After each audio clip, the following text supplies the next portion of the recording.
Well, we're at Putnam Park here just outside of Indianapolis. It's sunny. Weather's moving in here the next couple days, but we got a nice little window here to do a shakedown of the Evo. It's got a brand new motor built by Ronnie Solomon, RS Motors.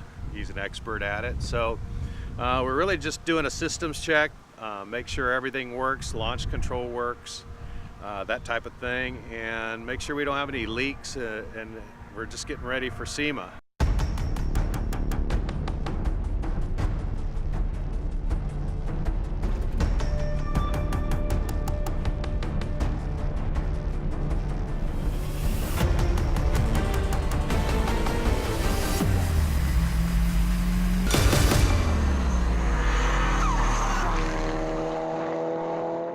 If everything goes well, you know, we'll have another 10 days to prep the car for SEMA, because it's kind of two different things. It's going to be on display at the Wilwood booth in the halls of SEMA, so it's got to look like a show car, and we're going to be working on it to make sure it looks like that. And then, once we roll it out of the halls of SEMA, it's got to turn into a race car.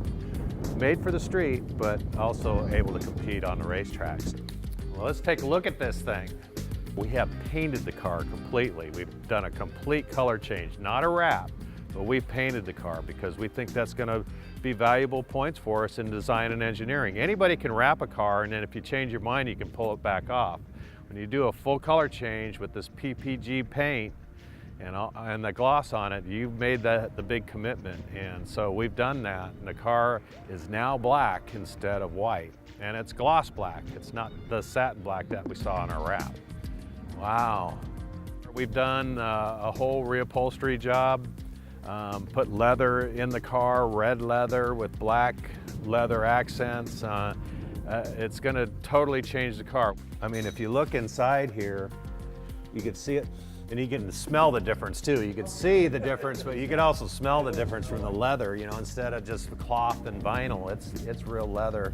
We've really stepped it up D&E wise, design and engineering wise, to try and score as many points possible, and hopefully a lot more than we have in the past with this car. So that's really our goal. When we come shake a car down, we're not really looking to set any track records or anything like that. We want to make sure there's no leaks, the coolant is working and the engine doesn't overheat, that type of thing. The temperature gauge is going all the way to hot, and then it comes back down. I wonder if it's low on water or something.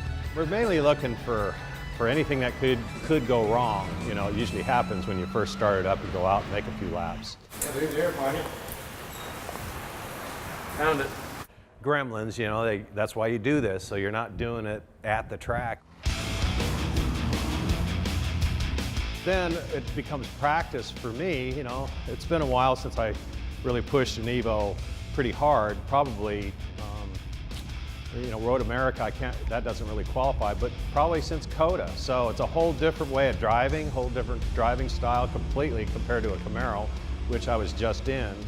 So I got to readapt and go back to the Evo style of driving. So I'm working on that and the shifting and watching the revs. We're running the low power mode, the low boost mode on the engine, just to make sure it lives and we don't damage the engine by running a high boost mode, trying to get a track record that really doesn't mean anything here. We'll save all the power for when it really counts, and that'll be in Vegas.